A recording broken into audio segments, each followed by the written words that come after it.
And Dr. Wang, you say this so calmly, and yet it just represents such incredible and horrific. I mean, how does that happen? Did you just wake up one night or wake up one morning and suddenly everything was closed? Were there any warning signs that something like this was going to happen? Over a few years, from 1966, the Cultural Revolution started, and the school gradually being shut down more and more, and eventually all universities and colleges were all shut down, and the deportational program that deporting every single high school graduate started, and a few years into it, 20 million youth were deported, and their future were lost. And it's a really, really crazy period of time. In 1974, I was 14, finished my ninth grade. I was a straight student because I grew up in a very poor family. To give you a sense how poor we were, the combined salaries of my parents, the combined salaries for both of them every month were only $15. So mom and dad always said, study hard, study hard. Education was the only way to get out of poverty. So I was studying really hard. I was straight A, finished ninth grade, looking forward to attending 10th grade and beyond in 1974 at age 14, when the deportation order came down to me as well from the government. I got kicked out of school and I was never allowed to go back. And I was facing with this devastating fate of being sent away to labor camp for life.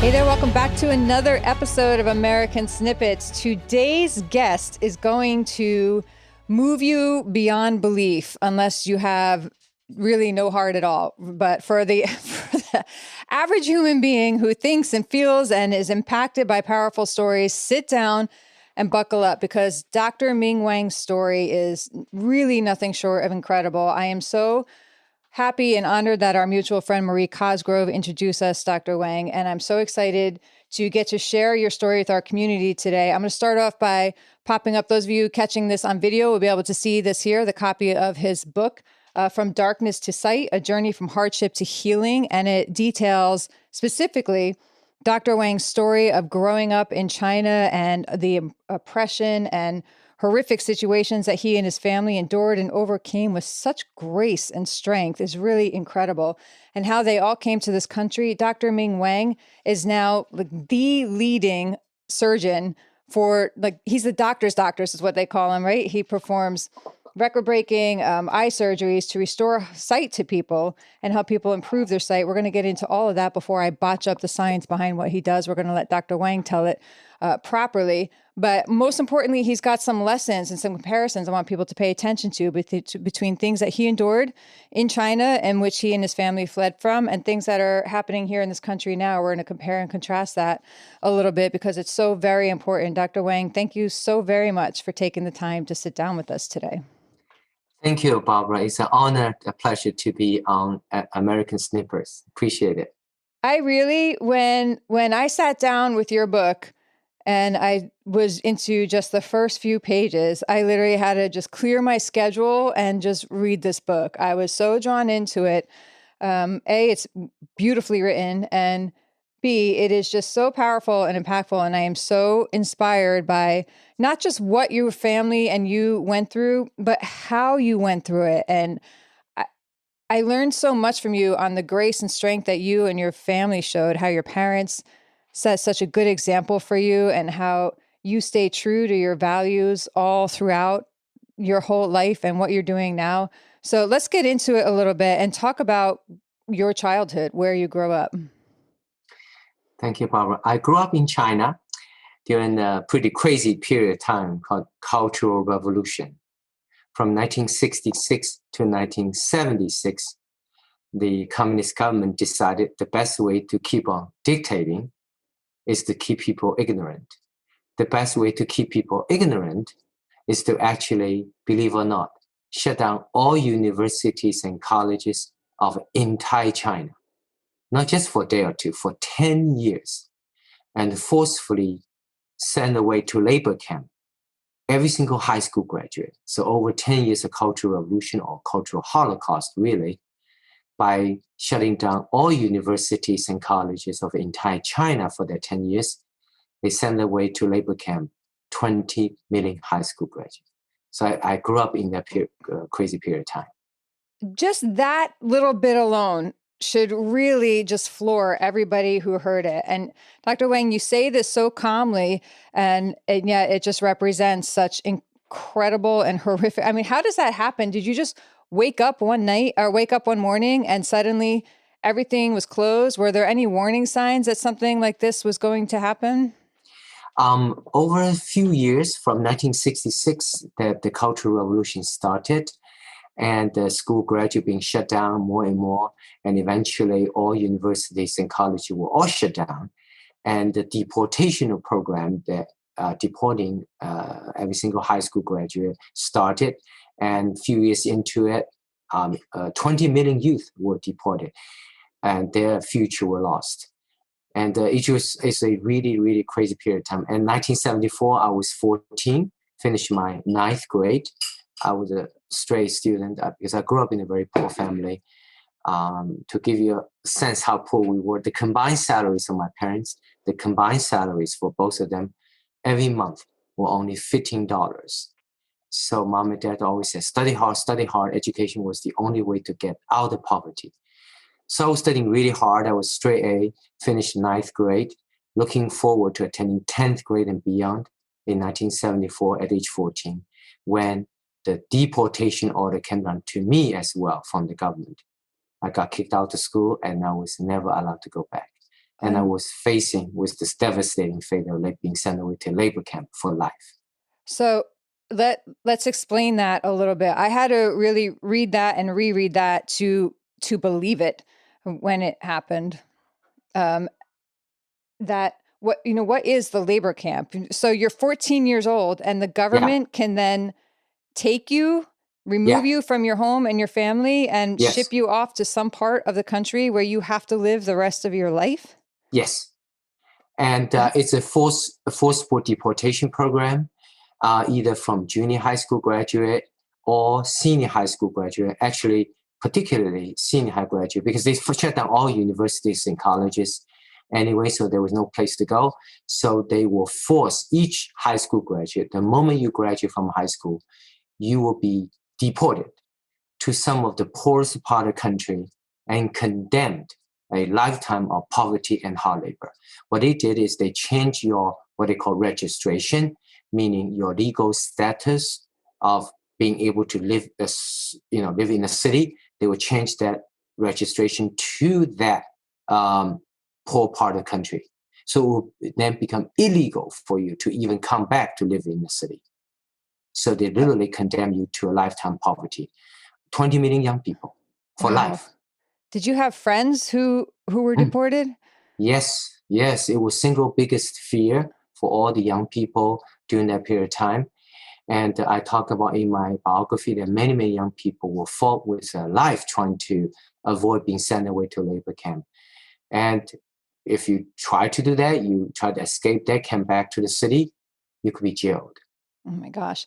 And you and your family came up with a very creative way for you to avoid that. Talk about that. Yes. In order to avoid this devastating fate, being sent away to labor camp for life at age 14 after ninth grade, my parents came up with a way that maybe I could learn play a music instrument, in this case a Chinese violin, erhu, E-R-H-U, or learn to dance.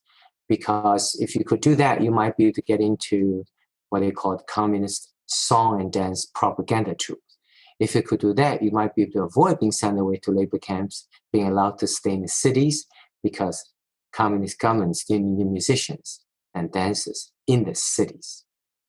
Wow. Imagine being a parent. And when I read the part, if I got this correct, your parents were given a choice to spare you from deportation, but then your younger brother would have to be deported. And so They literally had to make a decision between their two children. Yeah, I mean, it was so inhumane. It yeah. was an impossible decision of any parents. Among, let's say you have 3 children, you have to select one, and the government allowed that one not to be deported, and the rest will be deported. What that means, the rest will be condemned to a lifetime of poverty and hard labor in some poorest part of the country. I mean, how could any parent make a decision, make a selection among his or her children? That was just so inhumane. Yeah, and the rationale that your parents were using to think it through and come to their decision just broke my heart. I was just feeling for your, for I am a mom, so I'm feeling for your mom, as Yes, she's in that position. And yes, imagine having to do that to my own children. And I had to actually put the book down at that point and walk away because it was so upsetting to me and so disturbing to think about that. But how you guys all, let's talk first about, there was an event, I think that happened when you were 8 years old at, let's talk about that for a minute. When I was 8, that was 1968. Yeah. The Cultural Revolution was in full throttle. And they basically were capturing and arresting anybody who they could accuse of being counter-revolutionary. So at age 8, one day I was in school and I was playing around with little chalk on the little windowsill, and I was writing down. We have a teacher, Teacher Zhao, Zhao. He was a wonderful teacher, but he was condemned by the government to be counter-revolutionary. So all of us were supposed to write "Down with Teacher Zhao." So I wrote that "Down with Teacher Zhao" and windowsill, and then I wrote "Long live Chairman Mao, the dictator." Then I didn't think too much about it, but then some other kids come along and erase the Teacher Zhao. So what I wrote on the windowsill in school became "Down with Long live Chairman Mao." So it was discovered by the school, and they thought this is such a blatant, evil conspiracy of some big evil forces committed by 8-year-old of counter-revolutionary act. So I was basically arrested and regarded as a counter-revolutionary, and I was going to be put in jail at age 8, like committed no crime. And what that means is that I will receive what my parents were told, a black dot in my record. What that means, I will never be able to find a job or being admitted to any school ever for my lifetime. And my parents had to plead with the school. Say, he was just 8-year-old. He was just writing something, somebody else change anything, totally innocent.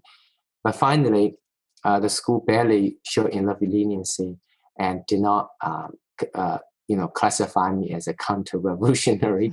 So, but they did strip me all honors as a student. I had to start all over again. And I was put in a classroom way in the corner being discriminated against, just to show how crazy the period is. In the movie Side, based on my autobiography, From Darkness to Side, has a scene very similar to that. It was just incredible. Yeah, we're definitely going to talk about that movie here in a little bit, but I'm still kind of sucked into your actual story now. Let's move ahead. There's so much in between. How you learned to play that instrument in freezing cold weather. You guys had no heat, no hot water in your home, but you still like pushed yourself as a child. I mean, I'm thinking going outside. I know I don't even want to go like out in winter sports once I get like cold, right? It's unpleasant. It's unpleasant to be cold enough. But you were this little child and pushing yourself to learn to play this instrument.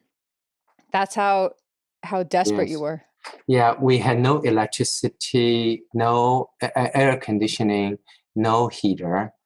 Yeah, we have little bit of electricity, enough. The whole house was one little lamp. And my father has used that little 8-watt lamp. 8-watt means what? It's regular bulb is like 40 watts. That's Right. 1/8 of the Wow. electricity. That's all we had, the whole family. So he has to use that little watts to read books. And that's pretty much instilled in my young age, that study hard, to make something of yourself. But in terms of playing the instrument, I had to play the Chinese violin erhu, not for love of music, Right. but for the sheer need to survive, because I have to get into the communist song and dance propaganda troupe in order to avoid, even though I was chosen to stay home, but if I did not find a gainful employment, such as the song and dance propaganda troupe, I could still be sent away to labor camp as such. So I was practicing the instrument day and night in freezing cold, and my hands has all the blisters formed and start bleeding. I still had to play. To this day, I still have scars on my hand from those blisters. And I was playing a piece written by a blind artist called Two Springs Reflecting the Moon, to show how beautiful it could have been if he could see, and he could not see. He was just imagining how beautiful it is. So the whole piece is sad, filled with unfulfilled longing. So at the age 14, I was resonating with the sad feeling of this composer. He could not see physically. I could not see mentally any future. Wow. And how that right there ties into where you took your life and what you're doing today is really strong and powerful too. I'm going to take a minute here again to encourage everybody. There is so much more in between Dr. Wang's story that we're not going to be able to get into here right now. So please pick up this book, From Darkness to Sight. I'm going to link it. I'm going to say that over and over because I cannot emphasize enough how great this book is and how much you want to read it and learn from his story. But it gets to the point now, you were 21 years old. You had, I said that, but now I have to go back and talk about this one more incident in your life where your mother went to the university to defend the classroom, right? Yes. Talk about that one night, and then we'll move forward to when you left China. So that was in the heat of Cultural Revolution. The people, the riots, the Red Guards, they were coming to destroy the university and all laboratory. My mom ran to the school to protect the university and the laboratory. She was a professor, right? Yes. And my dad and I took me on his shoulder and ran to the university and tried to catch my mother, but she was run so fast, ran to the university to protect. But when we got to university, the whole university was blocked by the Red Guards, and they were beating every single teacher emerged back out from the university and beat them to death. So my mother was beaten and almost to death, almost died. He has like 40 some fractures throughout her body and bed rest for like 2 years. Her only crime was trying to protect her classroom, protect university laboratory. And these scenes, incidentally, was also depicted in the film Sight. Your parents are so brave. That is what I have to say about that. I'm actually like moved to tears. I mean, the courage that they showed and the strength is just unbelievable. I'd like to think that I would be that courageous or that brave. You know, we all want to think that we are. I don't know. I can't say that I would be. I'd like to think that I would be, but your parents, without a doubt, are, as is your whole family, and unbelievable. Let's move ahead to now you're 21 years old.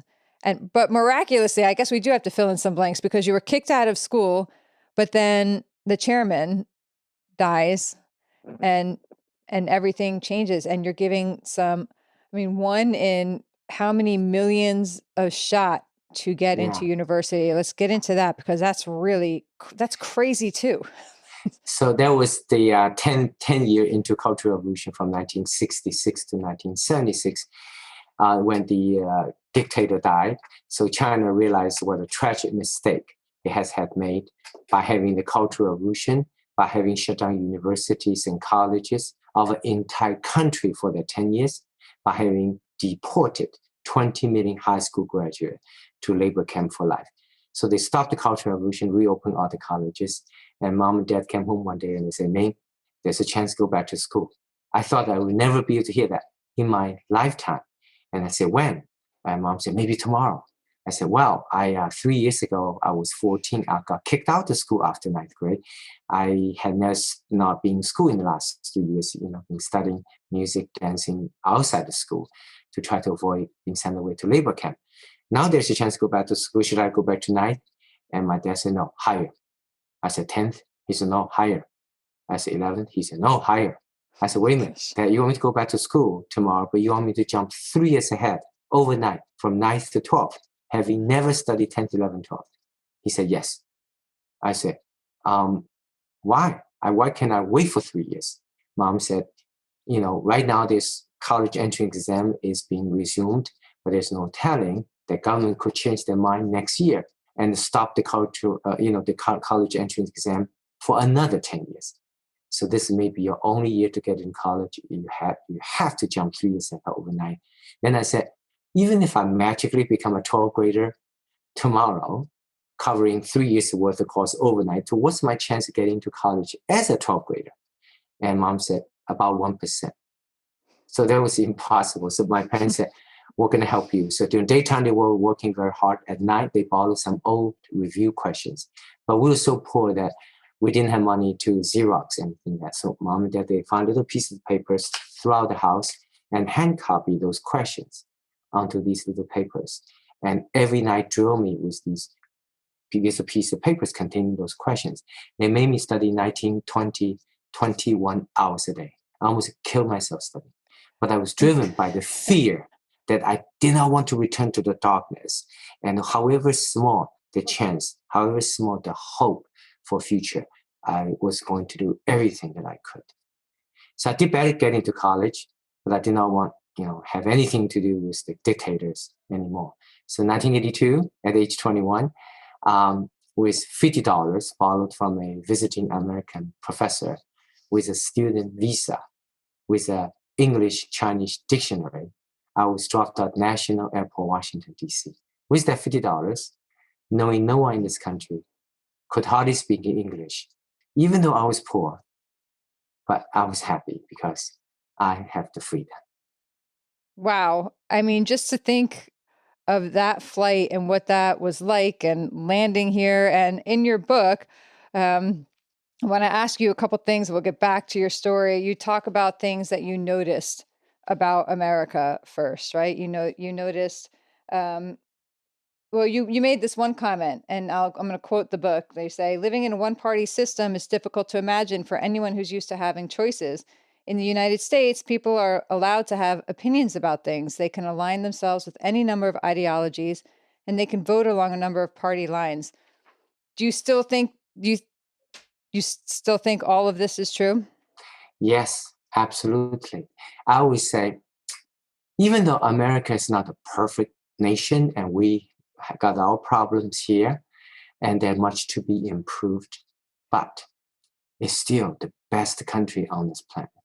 And then people say, okay, you always talk about America is the best country. Give me a proof. Give me a proof. And I say, I'll give you a proof. We have an immigration problem that starts with I, right? We do not have an immigration problem that starts with E, that everybody wants to leave. So why people from all over the world, including myself, will be fighting so hard to have an opportunity? And think about some of those immigrants, some even illegal immigrants, they try everything, even putting their lives on the line so that they could have a chance. But think about they feel that whatever's waiting for them on the other side is worth all the sacrifice. So what is waiting for them on the other side? An opportunity to live in America. That is why America is the best country on this planet. Because despite our problems, we are still so much more blessed in America than so many other countries.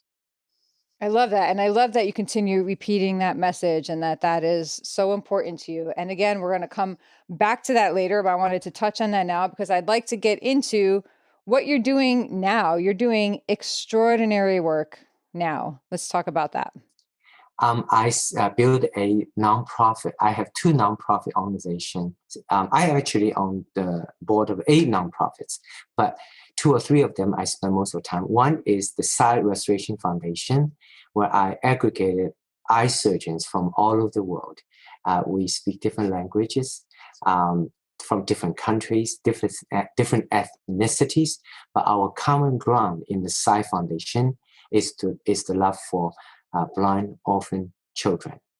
And we work with missionaries from all over the world, identify blind orphan children, and then we try to bring them, we brought many of them to America and we try to help them with the latest medical technology. With all the doctors, we donate our services. Sometimes, friends say, Ming, why are you so, motivated to spend so much part of your life to help these blind orphan children?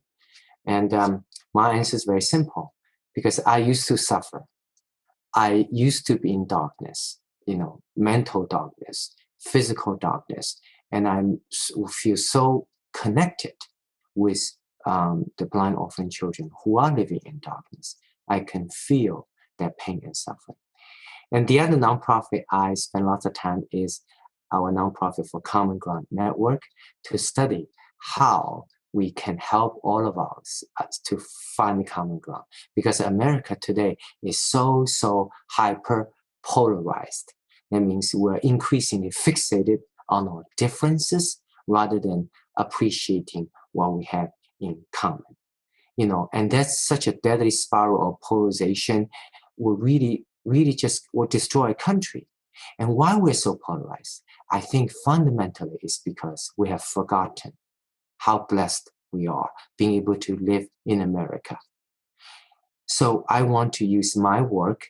I use the study of the Common Ground Network to study how to help people find common ground, to remind all of us how blessed we are living in America. We should continue appreciate what we all have in common rather than being fixated, being divided by focusing what we are different. That is so very true. And I think Dave and I say that often enough, but I don't think it carries as much power or as much weight from us as it does from you, because of your life experience and what you've seen and what you can compare and contrast to. Like absolutely without a doubt what can happen if this country becomes undone and gives in to some of the forces and powers that are struggling to control it now. But I think it's still very hard for a lot of Americans to grasp that that could happen. It seems like something out of a movie. It seems like a lot of times, so many people have a hard time thinking that anything terrible could really happen to them or the world that they see or believe in. They just feel like it's impossible. But yet, absolutely that it's true. And so I would hope that people listening take extra time to actually consider who you're hearing this from. It's one thing to hear it from me, but to hear it from you, Dr. Wang, I think carries an entirely different weight. And we're going to get back into that in a minute. Let's talk about the work you do as a surgeon and the levels that you've reached in your field. I specialize in laser vision correction. So I perform laser cataract surgery, LASIK surgery, to help people gain freedom from dependence on glasses and contact lenses. For example, LASIK surgery, the latest technology is called SMILE, small incision LASIK. For contact lenses, for example, in the COVID-19 time, it's no longer as safe to put in and take out your contacts. So at Ming Vision here in Nashville, Tennessee, we actually have technology called implantable contact lens. We put the contact lens literally inside your eye, so you never need to remove it. And for people over age 45, I know, Barbara, that doesn't apply to you, but it does apply to me. Yes, it does. As we get older, we can develop a problem with reading up close. And we used to have no treatment for that. So I used to joke with my patient that, you get older, it's not your eye problems, your arm's getting shorter, that's all. So I call it short arm syndrome. And for some reason that I never had understood, that none of my patients had been willing to have their arms lengthened. So it didn't work, the short arm syndrome treatment. But now we don't have to lengthen your arms. We do have a technology called the Forever Young lenses. We can actually improve both distance and near vision for people over age 45 without having to lengthen their arms. And finally, we have laser cataract surgery. And also part of my work has to do with sight restoration for blind orphan children. And I wanted to develop a technology for so many years to help these trauma patients with injuries, and which depict quite a bit in the film Sight, based on my autobiography, From Darkness to Sight. But I found that in order to do this research, I have to use fetal tissue, young tissue, stem cells. And I did not feel right. I became a Christian by that point, and I felt that life is sacred. We should not touch life for the sake of research. But at the same time, I'm a scientist. I wanted to help patients with trauma, with injury, with aging. Like, there are many conditions in the eye, diabetes, glaucoma, macular degeneration, all these. In order to do research, you have to study young tissue. So I got stuck. What to do? Should I not use fetal tissue? But fortunately, I did not give up. I persisted. I trust that God will show us the way. Even though the solution may not be obvious at the time, we got to believe in Him, have confidence, have faith that He will show His way at His time. And I persisted the research, trying to study this research without using fetal tissue for nearly 20 years. Finally, I came across the placenta, the amniotic sacs around each child before the child is born. So after the child is born, the placenta is always discarded anyway. So I recovered those placenta, brought them to the laboratory, bioengineered the placenta amniotic sac into placenta amniotic contact lenses. And then I put these youthful healing placenta contact lenses onto older patients' eyes, onto eyes of patients who have injury and trauma, who needs youthful healing. And it worked. I got 2 US patents for the amniotic membrane contact lenses.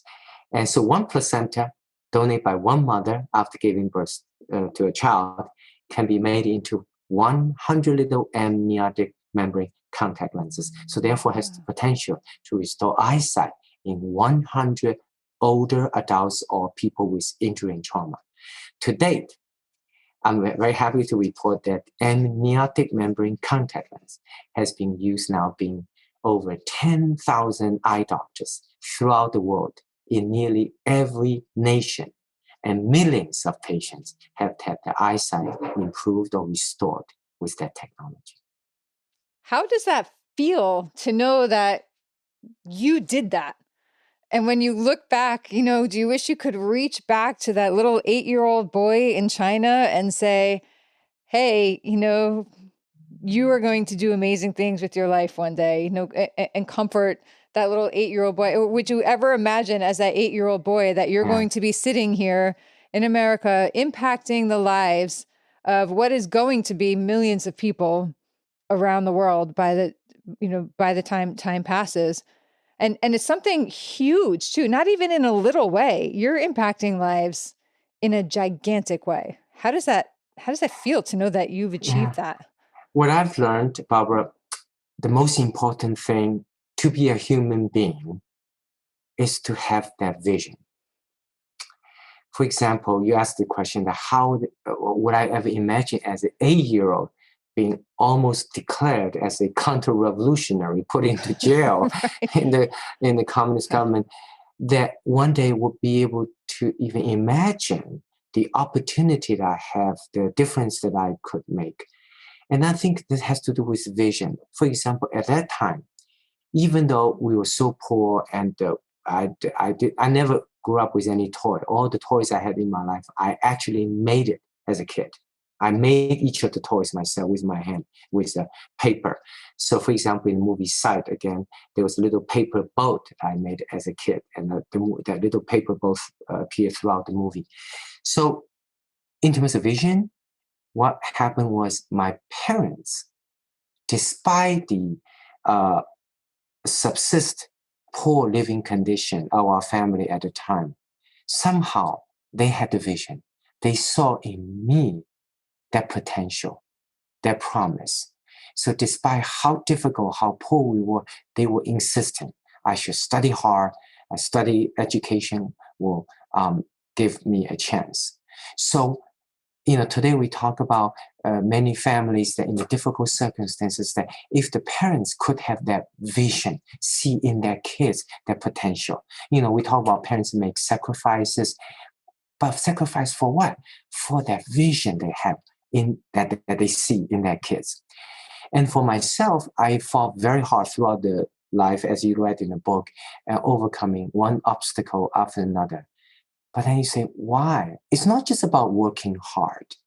It's about working hard with a purpose. It's about working hard because I saw a vision, I saw a potential in myself that I could become something. I would be able to do something. And the vision, the concept of vision that pretty much goes through all my lifetime. For example, I was discriminated against by some people after I came to America. A professor told me that I'm a Chinese, I'm no good, I will not be able to get into medical school like American students. In that case, he did not have the vision to see my capability beyond the color of my skin and my ethnicity. So now coming back, look at our country.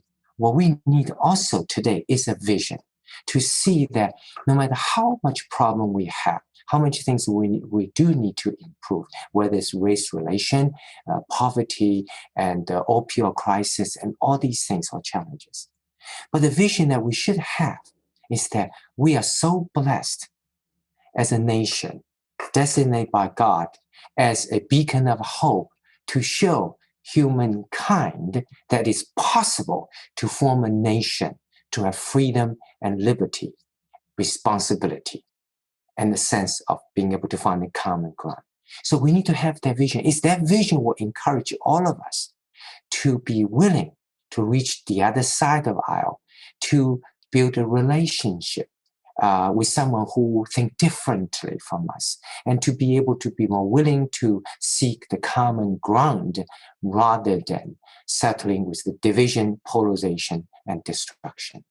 So my life shows that we all need to live with that vision, what we could become, where our country is, and where country could go, rather than go the other way. And you mentioned that my message, is powerful, and because of my life experience, yes, I always thought about the people that I take care of every day, people with vision problem. Who appreciate sight the most, Barbara, are those who used to be blind. Who appreciate freedom the most are those who used to not have freedom. And I'm someone like that. I used to not have freedom. So today my message is it's about vision. It's about sight. It's like I'm used to be blind and come to share with all of you, the sighted folks, how precious sight is. I'm someone who used to not have freedom. Then I come to share with all the folks in America today who have the freedom, how precious freedom is. Yes, I could not say that more on point myself than you just had. Can I ask you, because I'm very curious to know your thoughts on this, about the lockdowns and the vaccine mandates that are coming out.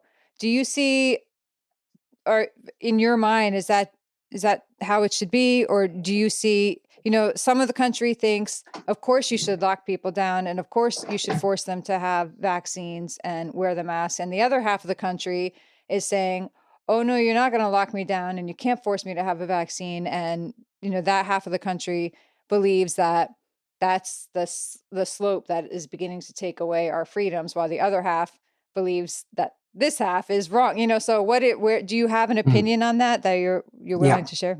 Absolutely. I think the biggest problem that in our society today, not having a vision what this country is and what country could become, and being bogged down by the deep polarization. Polarization has two definitions. One is increasing fixation on our differences rather than appreciating what we have in common. And second is increased fixation on power alliances rather than the merit of issue. In March 2020, I was seeing what happened with virus in China, in Europe, in Italy, and it was begin to land in America. And I was worried because I knew how deadly the virus is based on the data from other scientists throughout the world. And I was worried that America, despite our best healthcare system, despite the economic power, we may not be able to handle this virus well, not because of lack of technology, not because of lack of resources, but because of polarization, which is an increased fixation on power different alliances rather than the merit of the issue. I was worried that America will not realize that this is a medical issue, not a political one.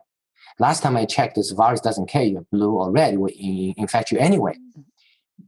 So what I fear the most, March 2020, sadly turned out to be true. America has 4% of the world population, 25% of COVID death. Why this country has done so poorly among the industrialized countries, one of the poor in terms of result of COVID management? Why? I think it's because of polarization, the politicization of a medical issue. I mean, it's a fault on both sides, the blue and the red. We should, the issue of vaccine, issue of lockdown, issue of testing. It should be exclusively a fact-based medical issue. What are the evidence? What are the evidence that's supporting the vaccination, supporting the testing, supporting the lockdown, supporting the mask wearing? But there's so much polarization, so much politicalization of a medical issue that both sides you listen to CNN, you listen to Fox News, both are biased for its own agenda. So that is the problem there, where the party interest rise above the interest of the nation, rise above the interest of people. That is the deadliness of this polarization. So COVID has revealed an even bigger virus in all of us, and that's the virus of polarization, an increased fixation on differences rather than appreciating what we have in common, an increased fixation on power alliances rather than focusing on the merit of the issue itself. And the vaccine against that virus of polarization is the finding of common ground, to be able to see how can we just kind of sit back and put our emotion on the side and think about, and by the way, the media and social media only made it worse, as you know. They took advantage our emotional elephant in us and make us react emotionally rather than think logically. So ever since the virus started, March 2020, I started a process with my pastor, Pastor Rice Brooks. We built this Common Ground Network and studied how we can help ourselves find the common ground. And we just published a Common Ground Bible study recently and talk about what part of scripture that has to do with God's instruction to us as a Christian.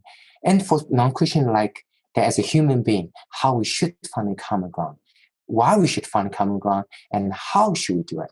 And we came up with the Common Ground Seeking Steps, STEPS. S stands for you got to see. You got to have the vision to see that the appreciation of how precious this country is, how much we need to protect America rather than seeing destroyed.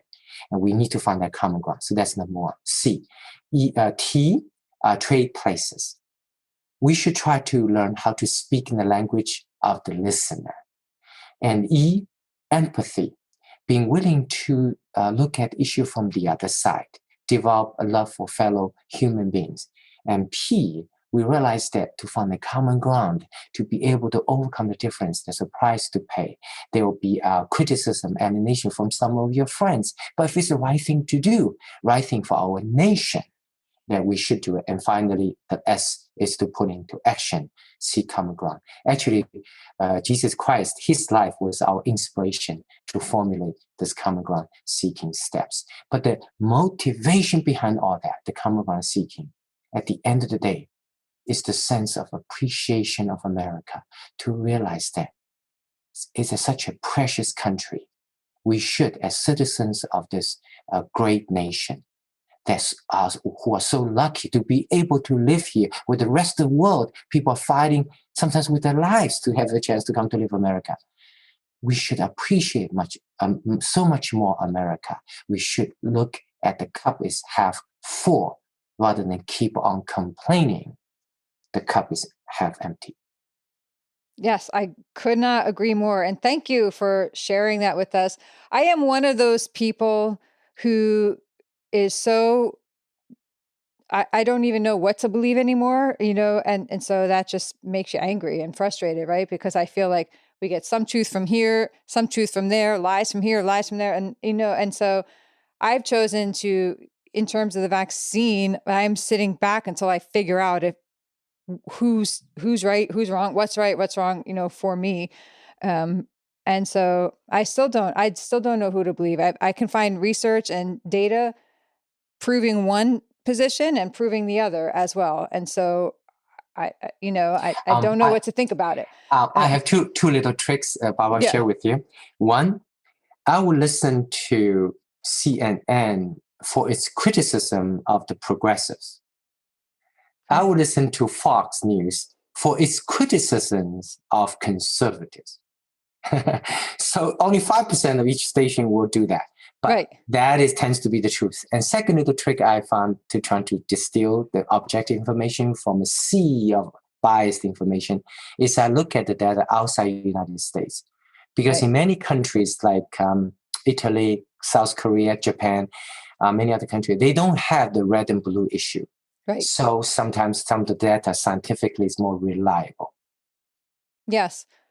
That's actually a good point. And so I will look outside of there. And I have looked into some of the studies from other countries, but not in depth. And once you start, you just don't stop. You uncover one thing, they say, oh, well, that leads to this question. Now I have to find that out. Now I have to find that out. And then 3-4 hours have gone by and I've done nothing but read these articles and try to figure this out. And usually I'm more confused than when I started. And along the process, Barbara, that for its economic gain, Facebook, for example, they will that actually nudge us into a self-radicalization process. Once they find out your viewpoint, they will keep on feeding what you like to do, keep on driving you towards the extreme, and they'll drive another person to the other extreme. So it's so bad. I mean, I hate dictatorship. As I talked about, that I don't want America to go there. That I lived through the most extreme form of polarization, which is dictatorship. America, don't go there. And we're critical of these countries, the communist country, that they are dictating people's behavior through political dictatorship. But in many ways, you think about what's happening in this country. These big media companies, the social media, Facebook, they are also dictating our behaviors by selectively, for its economic gain, selectively nudge us without us even realizing into a very extreme form of political behavior for us continue to be glued to these Facebook posts. So it's another form of dictatorship. We need to realize that that form of dictatorship, the economic dictatorship, the profit dictatorship, if you will, by the social media companies. Yeah, that's true. When I see a post about a bill, one side or the other saying, this bill, the voting rights bill wants to do this or that, I don't read the article anymore. I click on the link and I read the bill and I take notes and I try to figure that out. And so, that's how I come to my conclusions. But when it comes to reading medical data, like clicking on a link and reading a research article and trying to interpret medical data, I have a harder time doing that because I'm not educated in the medical field, So, but I think that is important advice for everybody to listen to. And would you say, like, if everybody just kind of took a step back for a minute and, before you just start clicking on the keyboard and attacking and sharing, like just whatever side you're on, just take a step back and kind of consider the points and do a little actual research on your own? Yes. That could help. Yes, as I said, it's the STEPS, the steps, yeah, there you go. Common ground seeking steps. S is to see, we need to. It's almost like husband and wife, but we think about if the mindset of husband and wife is that let's look for our differences. The marriage will be terrible because there's always differences. But if you change that mindset 180 degrees, say that, honey, how about this way? We do have differences, but let's look for what we have in common. That will change the entire marriage, from a negative one to a positive one. So the steps to see there's a common ground. What's the common ground for all of us is our love for America, our desire to see our country become stronger rather than being weakened. And T, trade places. Can we put ourselves in other people's shoes to think about it, to look at the perspective? E, empathy. We tend to talk. But at the Common Ground Network, Dr. Rice Brooks and I, we advocate what Pastor Rice called the SALT principle, SALT. S, start a conversation first. A, ask a question. L, listen. And then, and only then, T, talk. That process help us reduce our emotion, let us be more willing to be civilly dialogue, to talk about, because nobody's absolutely right, nobody's absolutely wrong. There's always element of truth and correct incorrectness, but let's try to exchange, build that relationship. And P is the price one has to pay. It's against the trend to see common ground. It is against the trend to see common ground today. Everything is polarized. Why? For power and money. So we need to realize that there's a human nature that embedded in. We need to resist the polarization to realize that we got a too good a country in America here today. Don't screw it up. Love it. So as an American and as somebody, I lost my husband in service, defending America's core values. I appreciate so much hearing you say that. And it sort of reinforces why I'm doing what I'm doing. I'm now engaged, my fiance and I, this is American Snippets. A big reason why we're doing it is to be the common ground, or to reinforce the common ground, which is our patriotism and our love of country. By our way of doing that is by highlighting people like you in our country. It's not the politics, it's the people in the country. And so we just keep finding amazing people like you, but your story is among the most powerful for your insight and your experience. And I love that. And as somebody who had terrible vision and got a very bad version of LASIK surgery years ago, that still was life-changing for me. It changed. I could open up my eyes and see without contacts or glass. It was amazing. Now my eyesight's going again, so I'm kind of grieving that. But I had that span, where I can't imagine having eyesight that was worse than mine, and I can imagine it. So I have some taste, some idea, some concept of what it must mean to go through your, to meet you and have you impact life, like to have no vision or even worse vision, and to be given that sight when it was so important for me and so huge for me to open my eyes and see when I could already see with glasses or contacts, right? So, but I still appreciated it so much when that happened to me. So I can, I'm imagining the people whose lives are impacted when I read these stories of the children in particular who come to you after going through such horrific experiences, and the people who come forward, right, to take these children under their wings and go to such extremes to get them here, to bring them to you, to help them and adopt them.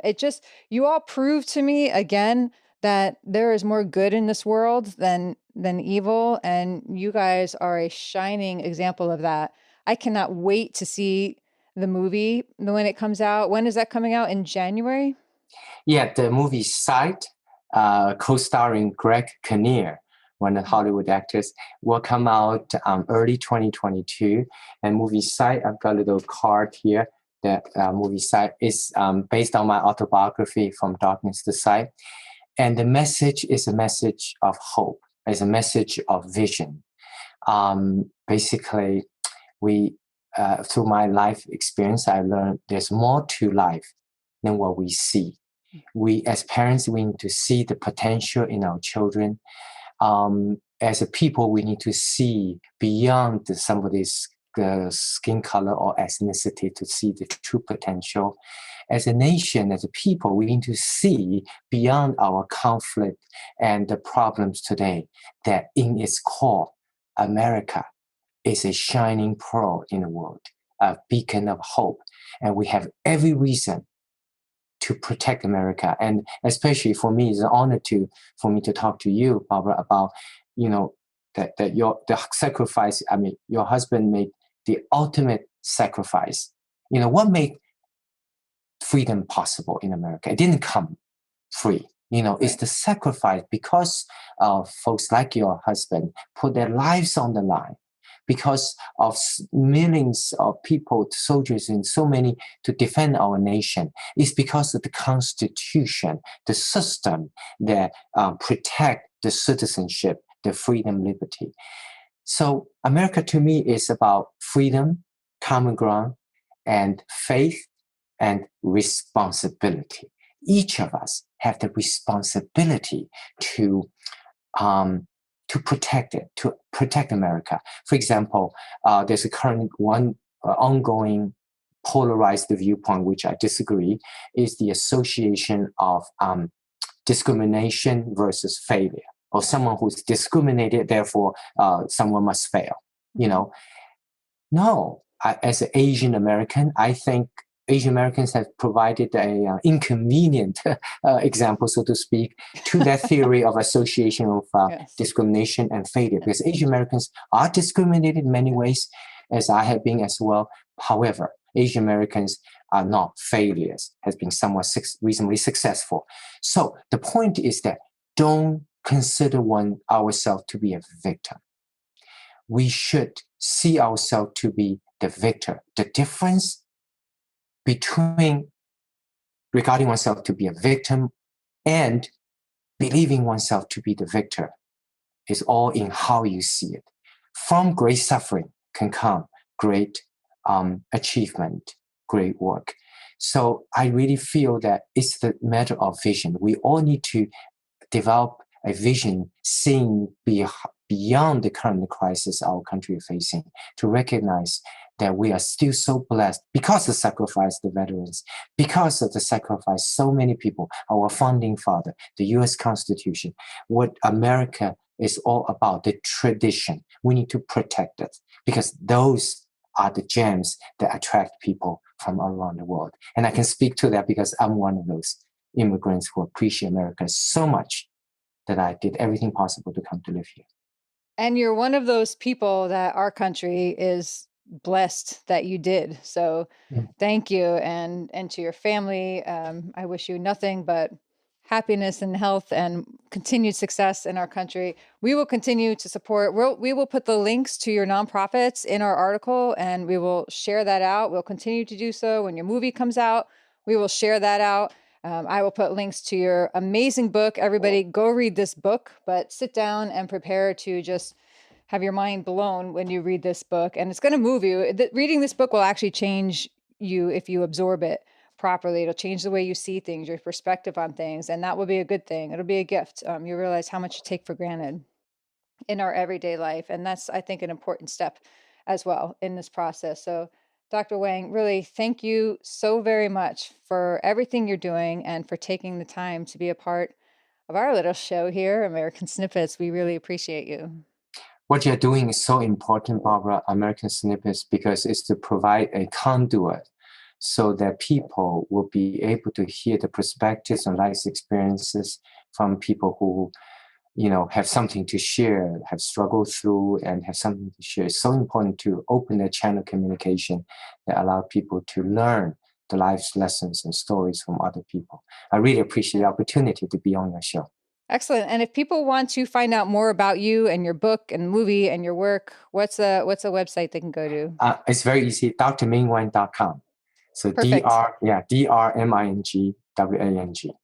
Great. And we'll again put that in the links in our article. And if you're listening to this on the podcast, you might want to take a few extra minutes and hop on over to watch the video as well, because we are going to include some special videos that Dr. Wang is providing to us along with this interview. You want to share quickly what those videos are going to show? Yes, there's few videos. We're going to put one little video, it's about 2 minutes, about my autobiography, From Darkness to Sight, which has been it's been made into a film, Sight now, co-starring Greg Kineer as one of the actors in the movie. And the second video is a video about the movie God's Not Dead, in which the Chinese student in the movie God's Not Dead is actually modeled after my life. So you show a little clip of that movie, God's Not Dead. And third is a little video about one of our foundations, the Blind Orphan Children Patient, and to show that when even there's no light that's coming from outside, light could emanate from within if one has love. And this is the remarkable story of a little girl named Kajal from India, and also a remarkable story of a girl from Moldova, Maria. And their courage to face the challenges, and their ability to be at peace with the tragic past and embrace the present and the future should inspire all of us. Well, they inspired me in this book, and so I can't wait to see them. I'm going to bring some tissues when I go see that movie because it's definitely coming out. Really, thank you again so much. We appreciate you. Thank you. And best wishes, Barbara, to your show, American Snippets. Thank you.